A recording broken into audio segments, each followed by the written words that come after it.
Welcome to the Margin Business Digital Entrepreneur Podcast. Another day, another guest.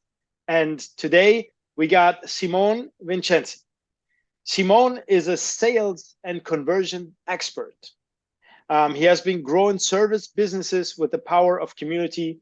He's an entrepreneur, a contributor, Forbes and Entrepreneur. Wow, this is so much. And a speaker, and he has his own podcast as well. So I would just keep it very short.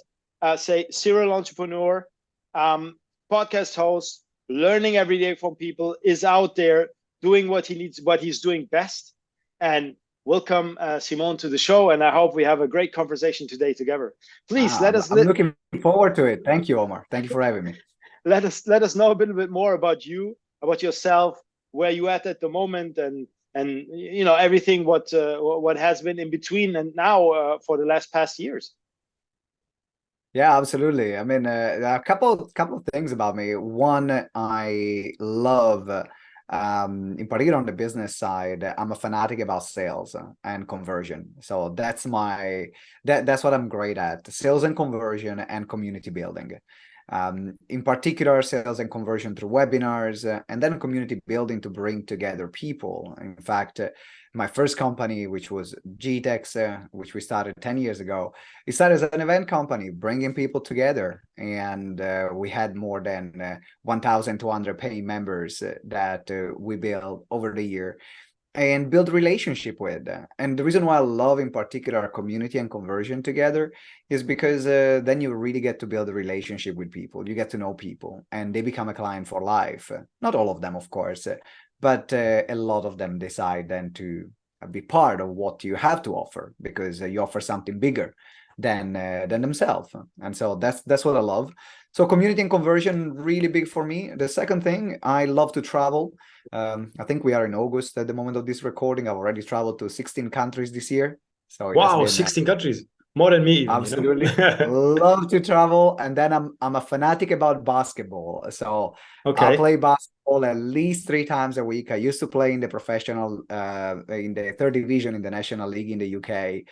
I'm very short, by the way. Like, I'm very, very short. That was my next question, you know, because, you know, as a basketball player, I can hoop. Okay, I'm very short, but I can hoop. Okay. And these are the 3 things about me. So conversion, traveling, and basketball, that summarizes my life. Amazing. You know, that's already some great information, because what I want to hear out is, you know, most of the time there's a pattern for entrepreneurs or for people who are really on their own, who can do things on their own. Most of the time they have some professional background in sports or in any kind of let's say discipline, division, military, something, you know, something which is really like where you have to get up in the morning, you have to do it yourself. You don't, you know, it's you have to do it, and that's about it. Because, you know, for me, I love sports as well. I've been into amateur boxing, kickboxing, and that's, you know, for me it was like, it's nobody telling me to do it, it's I want to do it, you know. Yeah. At some point you don't want to do it anymore, but you have to do it, because if not, your body is gonna just fail, you know. So these are these important things, I think, for somebody who is driven, that he can fight with himself and say, listen, it's time that you get up, you know. If you don't get up, nobody will get up for you, you know. So just do it, you know. And this is the same as for 100%. entrepreneurship, you know. That's what I love about that mindset. So a couple of things. One, I started playing basketball very late, because I started really playing properly at the age of 28. I'm 35 now. And when I restarted playing at 28 after 10 years of not playing anymore, no, the first 2-3 years, it was just relearning the basics. Yeah. Which is, there is a lot of parallel about business. I think that as entrepreneurs, it's easy to get fancy and forget the basics of what got us to where we are, because now we want to do something different, or we get bored about it. But actually, it's the basics and the foundation that often is what is going to create the sustainability and the scalability of the business.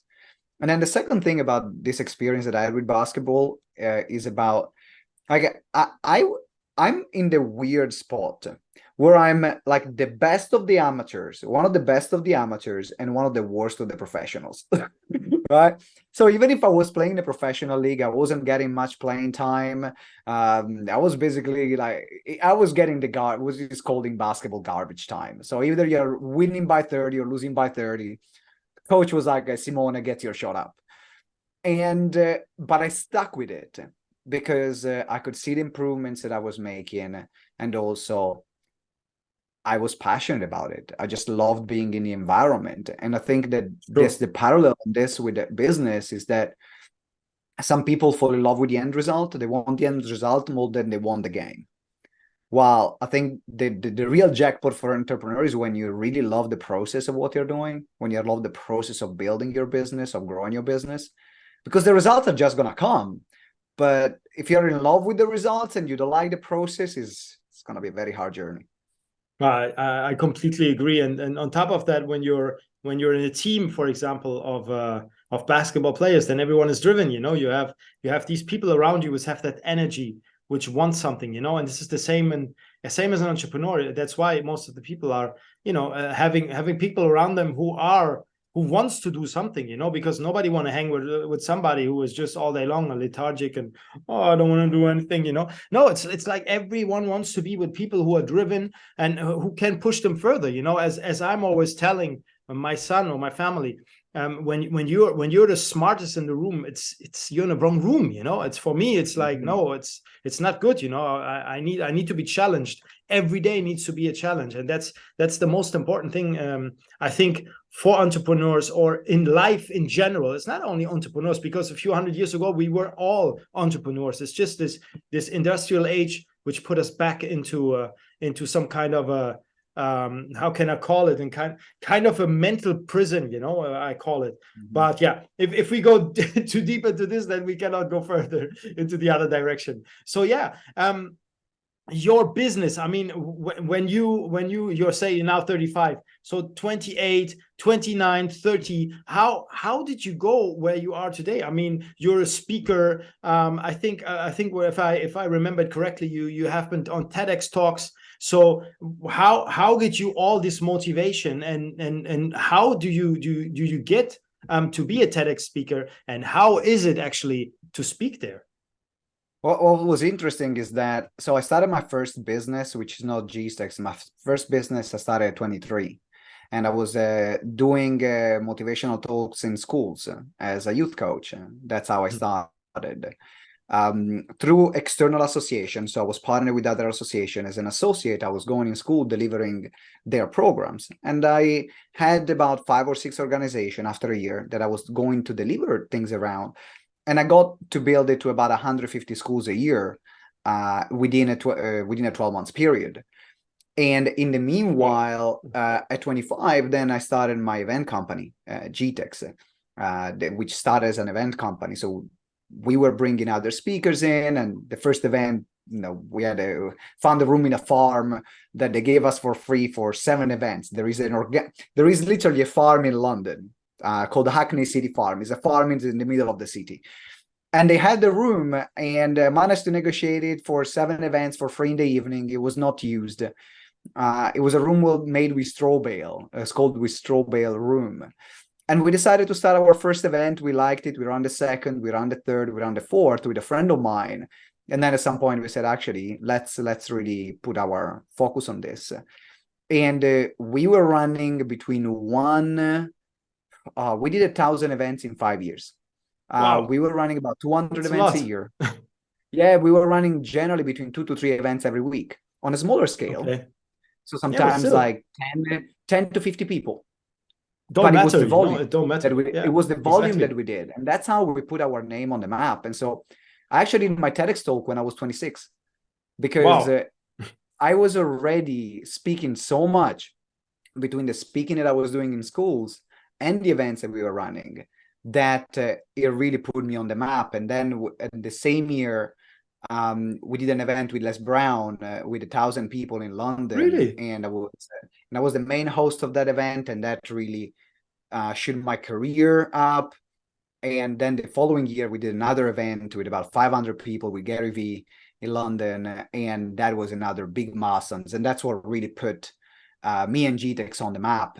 But it was interesting because it was a lot of, like, if you think about 200 events a year, small event, small event, and then you have the TEDx and the Les Brown gig and the Gary Vee Cool. gig and many more. And I think what I've learned through that process is to really just take the action and do it anyway. Like, if you the bigger things are going to come by doing the smaller things. You do the smaller things Exactly. big enough, the bigger things are just going to come as a result of it. And that's, I think, has been the biggest lesson from that period of time. I'm quite sure about that, because when you continue doing your things, what you're doing, and you're passionate about it, it's just a matter of time that it will come. Because as long as you don't stop, you don't lose. So Yes, if you exactly. continue, it don't matter. You just gave me an idea that the guy who created KFC. He was like 85 years old or something, and he did some good chicken, and still made it at the age, and he's tried all of his life, and at the end he did some chicken. So just as an example, it's just amazing what you can do as long as you don't stop. This is the most important for me as well, the most important lesson so far.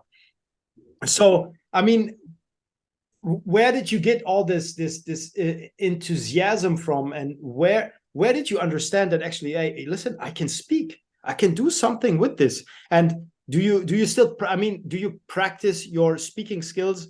Do you follow some scripts, or do you really, like, obviously, like small scripts, yes, but I mean, most of them, is it really from you? Is it just you pouring out?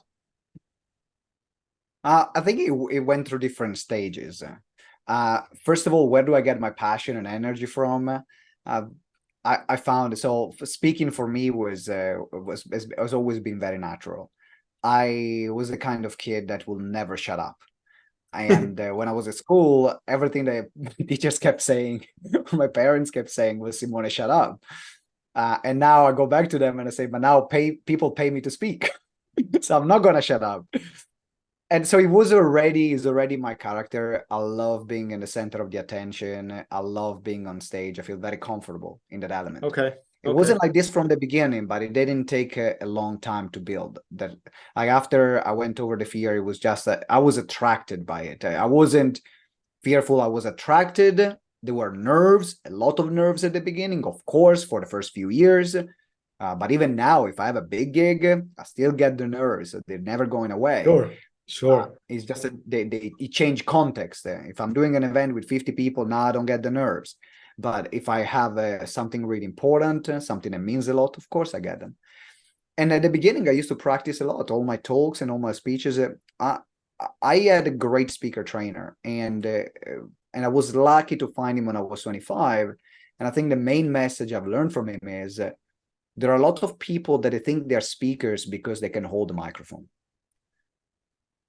The reality is, if you want to be a professional, you rehearse your material, you know your talks, you know your stories, and then you become better at it. Exactly. And then you keep practicing. And so I had this value of practice from the very beginning. Now, of course, the more you practice, the better you become, and the less rehearsal is needed in the future. But at the beginning, I was rehearsing like crazy.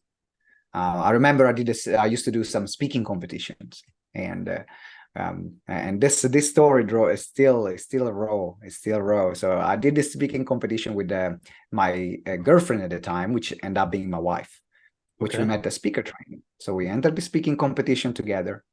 I rehearsed my 10 minutes talk for a good 4 days straight, at least 2 hours a day in the 4 days leading up to it. So I was in. She shows up to this competition. The day before, she only had the draft of her talk already. So I was feeling smug. I was like, yeah, I've got it under control. I know my talk. Long story short, we do the competition, and actually I didn't pass and she passed. Wow. Now, I am very competitive and I'm a sorry loser. So we went out after the competition, after the result. And I told my girlfriend at the time, as my wife, I told her, so listen, I don't have anything nice to say to you right now. So I'm going to go home. You're going to go home. I'll see you tomorrow. because that's my competitive nature. But that Sure. goes to say, if you want to become, I think the lesson here that I've learned for everyone as well is that if you want to become great at something, you got to practice. You want to become a great shooter of basketball, you practice your shots. You want to become a great speaker, you practice your speeches until you arrive to the point where you know your material so well that you need little practice because you've done it so many times that someone gives you the opportunity, you're ready to take it, and you can perform at a high level. Sure, and speaking as well is so wide. You know what I mean? Like for me, for example, sometimes I'm speaking not only about what we do in the company. I'm speaking about something else. I'm speaking about e-commerce in general. Now I speak with you, so it's not always the same. And this is as well improvising, I think, and being able to adapt and talk about things you really enjoy. You know, because sometimes there's things which you don't really enjoy. So it's going to be hard to talk about them, or when you have very little information about them, it's going to be hard as well. So I think it's always important, like you said, to at least go over the material and understand what you're doing, and then with the time everything will go easier. For all of this what we just said, there was a question for you. Are you more an introvert or an extrovert? Because sometimes I would say you're an introvert, sometimes I would say you're an extrovert, because you're mixing things up, and I cannot really get it, so let me know. You know what? I'm a raging extrovert. Okay. I'm a Okay. I'm a raging extrovert. So I get my Okay. energy from people. I can listen and I can hear. I've learned to listen, to slow down. That has been a big stretch for me because otherwise I would just talk over people. That was my default. Well, now I can listen. I've learned to listen. I've learned to slow down. But my impulse is just to jump into the conversation as soon as I can. That's my natural impulse. I've learned to slow it down and to tame it a bit. But I don't think for everyone listening, you don't need to be an extrovert to be a great speaker. Actually, introverts most of the time make the best speakers because Interesting. they are able to process the material and to go to a level that other people might not go to, that other extrovert might not go to. The difference is that most of the time, for example, my wife is an incredible speaker. She does hosting and moderating for some of the largest companies in the world. And she's an introvert. She goes on stage, does her job, then she wants 2 days on her own to recharge. While I go on stage, I come off the stage, I'm like a bouncing ball. Like, okay, let's go party, let's go dinner, because I get my energy from that crowd. While instead of my wife gets depleted and then she needs her time on her own to recharge. That's my recharge time. Give me a Okay. stage. That's my recharge time. And that's Wow. also why I was able to sustain so many events. Now, Okay. doing 200 events in a year is not sustainable for many people. But for me, every time on stage is a recharge time. So actually, I was getting my energy from it. That's why I was able Understand. to do it. Okay, that's a really good information. I mean, that's why I asked you actually, because extrovert, introvert. Because myself, I'm the same. I'm introvert. I mean, not the same as you. More than your wife. I'm introvert, and it's I need to recharge a lot as well. I mean, not recharging like 2 days, but after a few podcasts in one day, Yeah. it's better to step back, because then it's easier for me to understand and look a little bit from far at it. So moving a little bit forward here, because there is obviously sometimes some moments where you're on the stage and something terrible happens. Anything of that kind happen to you? What do Like you mean? Like some things maybe. unpredictable? Yeah, exactly. Some maybe you had to you underestimated something, or you forgot something and you needed to improvise or Where, something like that. man, listen, I don't know where to start. I mean, we can go from doing a guided meditation in a room at a live event, and at that time the aircon stops working. It was in the middle of Wow. the summer. It was boiling hot, Yeah. and the aircon stops working and it starts leaking. Now Oh, the staff from the hotel, they arrive and they put a metal bucket under the leaking aircon. So all you could hear was a pum, pum, pum, pum. They were the drops that from the aircon were going on the back. And so that was one. I was doing another one, still doing a guided meditation during a workshop. And we were in a room where there was the Mexican Association doing a gathering in the next room, and now they started having Latin music blasting. And I'm here trying to help people find their purpose with the process I was doing. I've been kicked out of hotels because I had 200 people showing up in an hotel where the room was to maximum 60 people. Okay. And I had to deal while running the event, while the speaker was speaking. I had to go and deal with more than 120 people that they couldn't get in because we squeezed everyone in as much as possible. The worst one, though, is that when someone had an epileptic fit during one of the events that I was hosting. Wow, that's Now, thanks God, I did training. Part of my speaker training was how to deal with situations like someone has a heart attack in the room, someone has an epileptic fit. So because that was part of the training, I knew how to deal with that situation. But when you see someone that is in front of you shaking, you have the event organizers, they don't know what to do.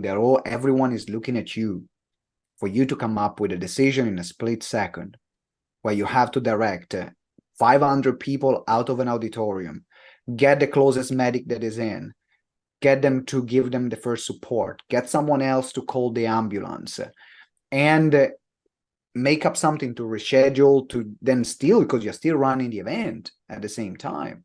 Cool. That was probably the one where I'm not sure if it was the toughest to deal with, probably was, but definitely was the one there was so much at stake that you have a life in your hand there.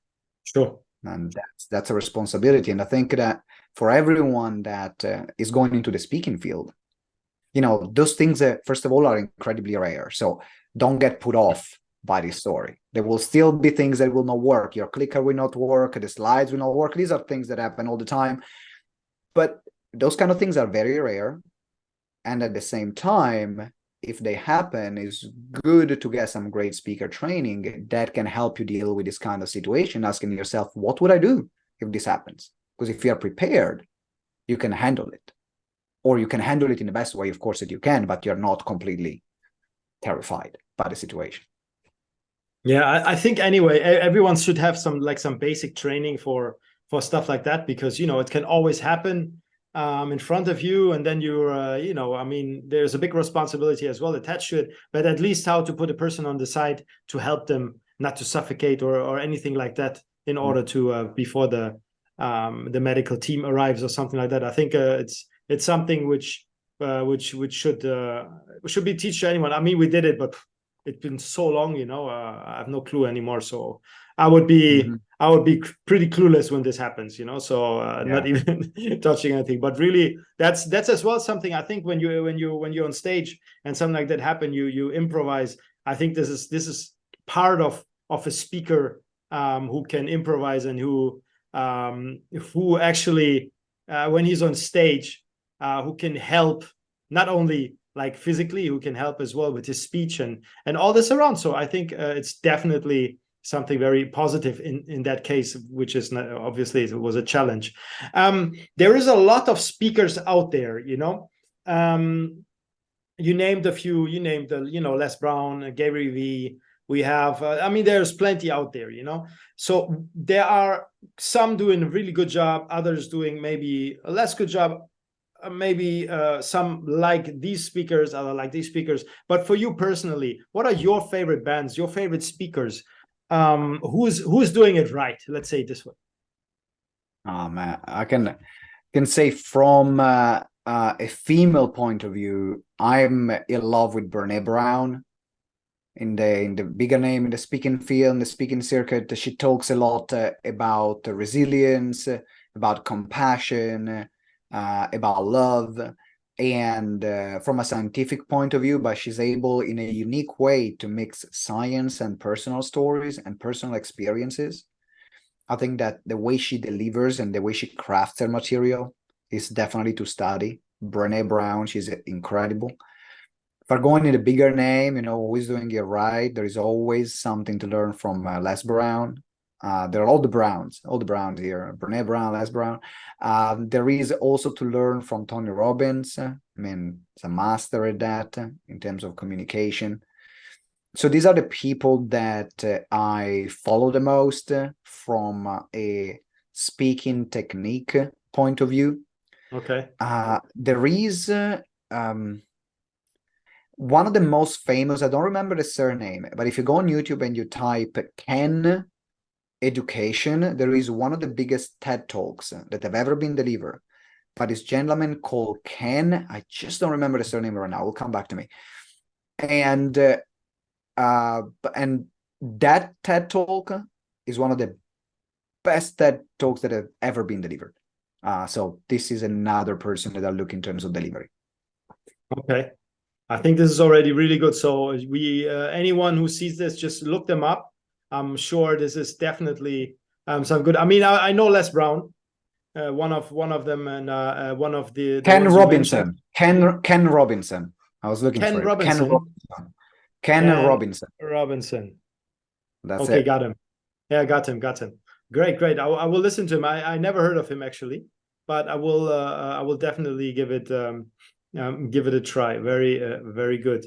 So yeah, this is definitely a good list what you gave to us. I mean, obviously there, like I said, there is different opinions about people, what is best, what you know, and there is as well some experts, you know, there is some, let's say, some experts in the field saying, yeah, this motivational talk, it don't really help because this and that, and we have to straight afterwards I will go out the room, we will not be motivated anymore. So there is different opinions, you know. There is some experts saying this, some experts, I mean, I disagree with that as well. So I completely agree. For if you surround yourself with people like that, and you do it very frequently, and you change your friends and everything, and you go to these events, and it will be automatically changing you. So what do you think about that, and what do you have to say against opinions like that?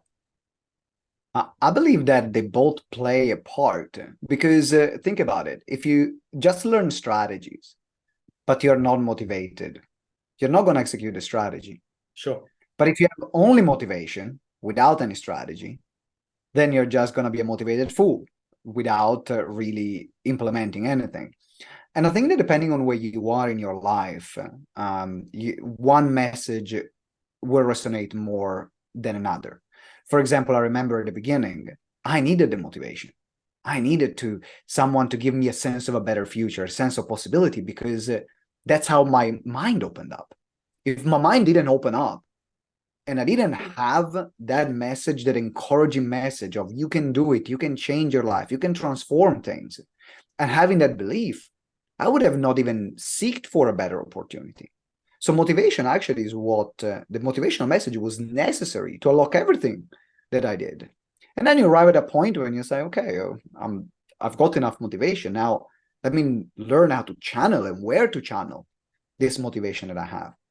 And so I found sometimes drifting in different times in my life after now 12 years being in a speaking circuit. And sometimes I want to listen to motivational messages because I'm full of strategies. I don't need more strategies. I like to listen and get motivated. And there are other times when I've got enough motivation. I need to learn a different strategy for this. And I will listen for that kind of message more. So there is a place for everything. But I gotta say that most of the time, motivation is what is gonna create the biggest impact. Sure. Because motivation creates motion. You create motion, you create momentum in someone else's life, they're going to find out the solutions that they need. So I'm a big believer in motivation, actually. Great. That's a very good reply. And speaking about messages and everything, do you have like one of your favorite messages, what you tell everyone when you're on stage? My favorite message, well, one of my favorite messages that passion will get you moving and strategy will get you there. Very good. Talking about right, talking about the what I just mentioned, you need that passion, you need that why, you need that fire in your belly to get moving, to keep things in motion, and at the same time you need to channel that passion and that fire that you have, that fuel, into something that is going to give you ultimately the result that you want, and that's the strategy. So the strategy is like the car that's going to get you somewhere else. The passion is the fuel that you put in the car, and you need both. You need the fuel and you need the car, and then you can get to the destination.